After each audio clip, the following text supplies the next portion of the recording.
The end of work. How automation is rewriting the human story. Once upon a time, human hands built everything. Now, we build the machines that build for us.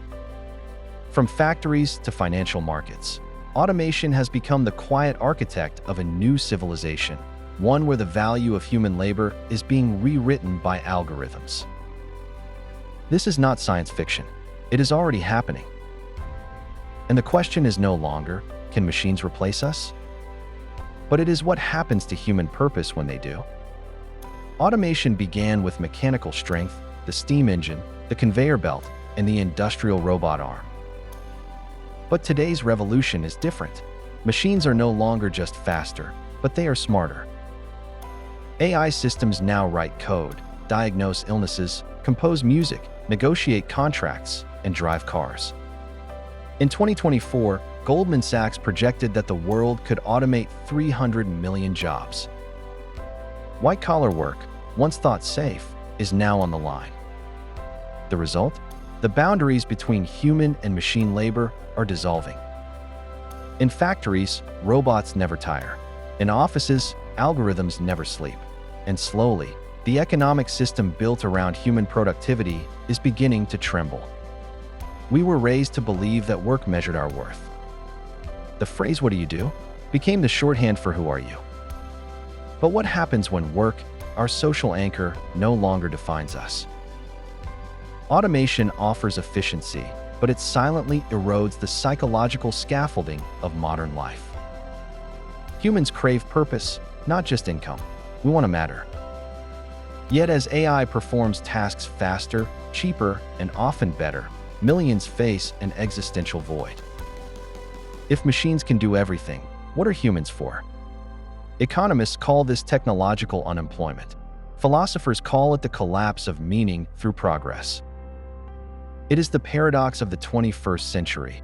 Our greatest innovation may also be our greatest disruption, not to the economy, but to identity itself. The irony is that automation does not erase humans completely, but it repurposes them. We are no longer the workers. We are the data. Every click, scroll, and purchase trains the algorithms that replace us. We are simultaneously the consumers, the trainers, and the raw material of the machine economy. This invisible labor, feeding AI through our behavior, creates wealth for digital corporations, but not for general individuals. As algorithms become more capable, ownership becomes concentrated in fewer hands. The world's next great divide will not be between nations or classes, but between those who own the machines and those who serve their data. However, there is hope in reinvention. History shows that every technological leap creates new opportunities. When automation replaced farm labor, humans built cities. When computers replaced clerks, we built the digital world. So, the next frontier is not about replacing work, but it is about redefining it. The future of labor might revolve around creativity, empathy, care, design, and problem-solving, skills machines struggle to mimic authentically.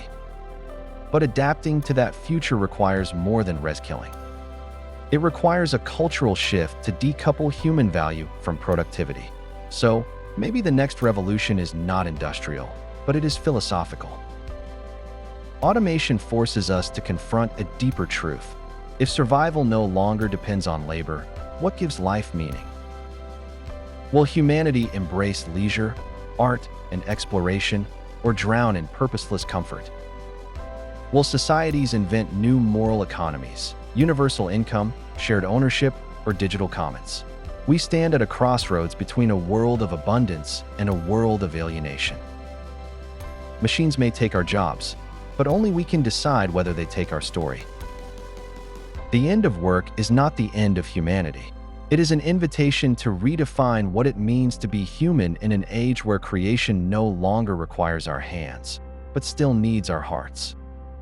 If you found this interesting, subscribe and share your thoughts below. Do you see automation as liberation or extinction? Let us know. Thank you.